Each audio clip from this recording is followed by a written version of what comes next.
Hi everyone in English 1301, it's Dr. E and I'm here with your week 7 instructional video. So let's get down to it because we have a week that looks pretty familiar, right? We're not heading into any new territory in terms of um, the assignment expectations, though we have kind of a change up in how we're approaching our discussion post, which I'm pretty excited about.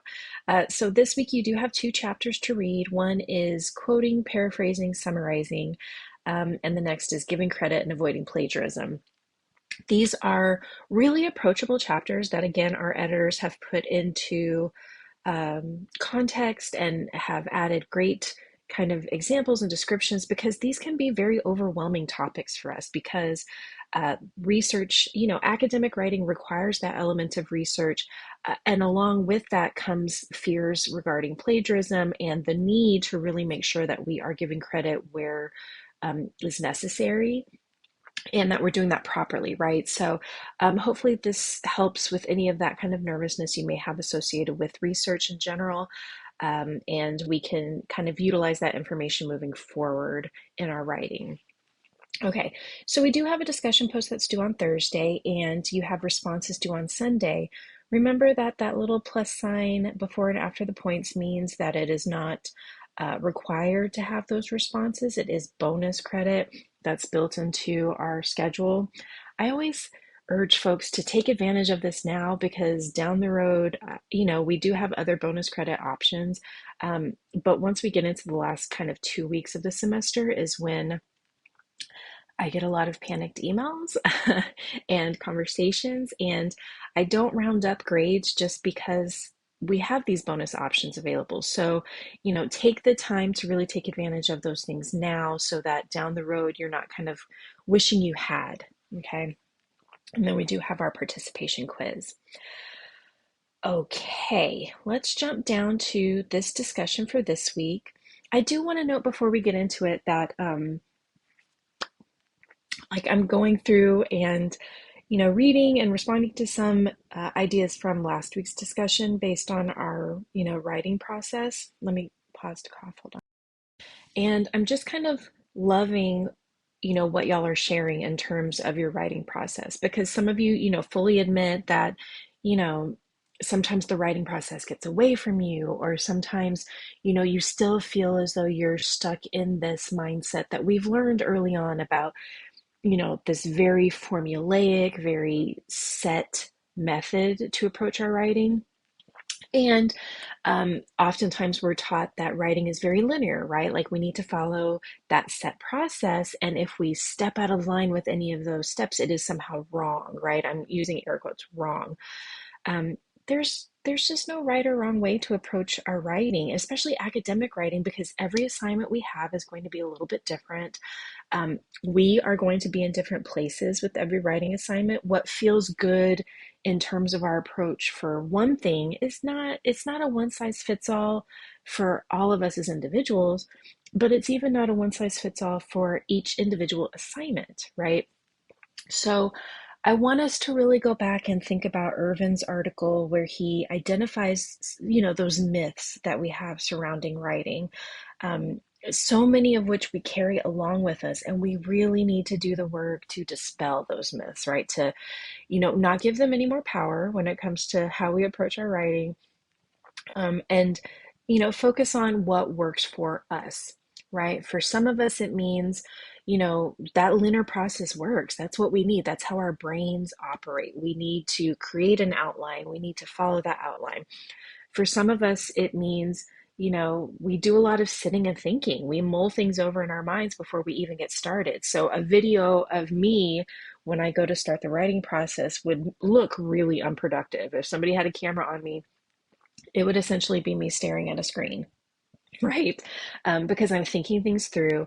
And I do sometimes have that fear of getting started because I don't want to get off on the wrong foot. But then I get into the mode of, okay, just get something down, just free write, just get it all down. So there's no right or wrong way. Okay, so give yourself some grace, and know that it changes with each assignment. And down the road, what works now isn't necessarily going to work later. Okay, so let's get into this week's discussion. I want us to shift gears and kind of engage in technology in a productive way. So what I want you to do is to go back to your first food journal, and that's about the comfort food, right? I've included the prompt here at the very bottom. Um, I want us to, you should have 2 to 3 paragraphs to explain, that meal that's a comfort food, and include a definition, right? Um, I want us to take those details and actually plug them into an AI generator to produce an image, right? And this is to kind of look at what is created based on our words. Does the image produce match what's in your mind? What is correct about the image? What is lacking? All that. To do this, it will require that you have the prompt, right? So if you haven't been able to do that work, then now's the time to go back and to make sure that you're writing, because again, we're always going to be building on that set of writing that started with this prompt, right? Okay. I do want to note that, there may be ethical concerns associated with AI. I'm asking you to use AI.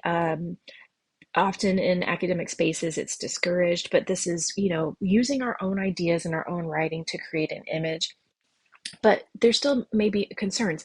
AI is not something that is necessarily without its ethical concerns, right? AI, especially image generation, takes a lot of energy. And because it takes a lot of energy, it means it is taxing on resources and the environment.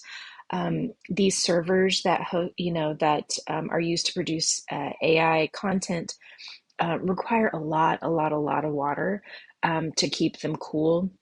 And so that's creating, concerns about the environment and access, and also issues about space. These servers take up a ton of space. Companies are buying up land or taking over land that may be right next to neighborhoods or, farms or, so it seems as though we can't make moves every day without thinking of, the ethical concerns related to most of our choices. Um, so if you would prefer not to utilize an AI generator, I totally get that and respect it. What you can do instead of utilizing one of these to complete the assignment is to actually go to Google, make a collage of images, or use Canva to create a set of images that relate to your comfort food.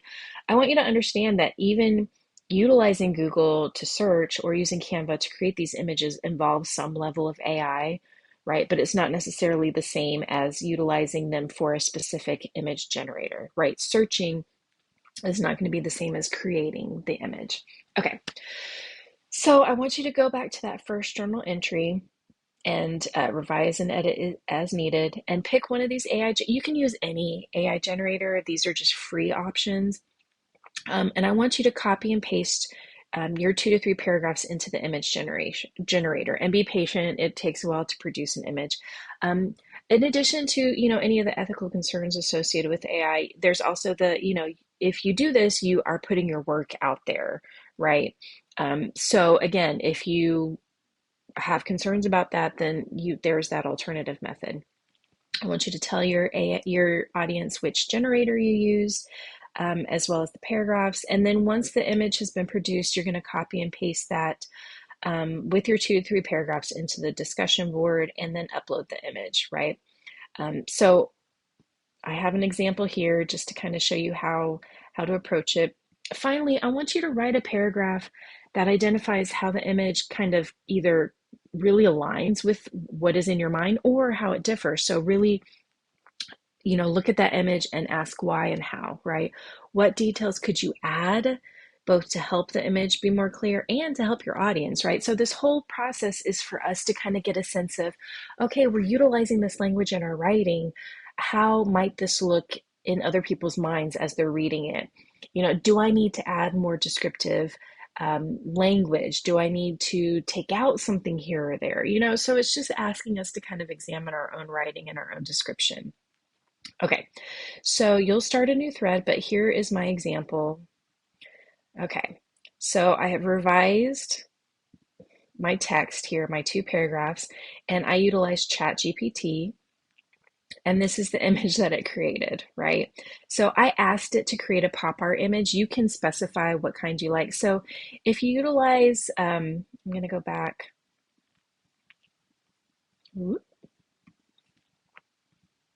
Oops, I should have pushed back to topics. Sorry. Okay, if you utilize, so I'm going to use Deep AI. So this is what it looks like, and all of them look somewhat similar. With some of them, you have to create an account, but it's still free. So you can ask, create a realistic image of this text, and then you can paste your text in. Um, you can do kind of ye old, ye new, you can choose a style. So just, let us know what are the decisions that you've made here, and then you can copy and paste it. Okay. So I have the image here, and then based on this image that has been produced, I'm going to go in and assess the image, right? Does it fit what's in my mind? Um, what would I change? What would I not change, right? So we're really thinking about how we can make the image as close to what's in our mind as possible. Okay. So I just copied and pasted everything, right? So I pasted the text here. What's produced in the generator, you can just copy and paste as well. And the same if you're using like Canva to create your own image without utilizing like an AI image generator, etc. Okay, so that is our goal for this week, is to really think about our writing and this descriptive element there. Okay, then you have your week 7 quiz, which is based on both of those chapter readings, this information in, this week's video, and then you have the checklist. Okay, so it's on paper a straightforward week. It's just that discussion post is asking you to kind of think outside the box and approach something related to our writing in a different kind of way. All right, y'all. Thank you so much for all your effort. I'm still going in and having a good time reading through your discussion posts about your writing process, because they're all so different, and that's wonderful, right? That's how it should be. There's no right or wrong. All right, so let me know what you need this week, and good luck.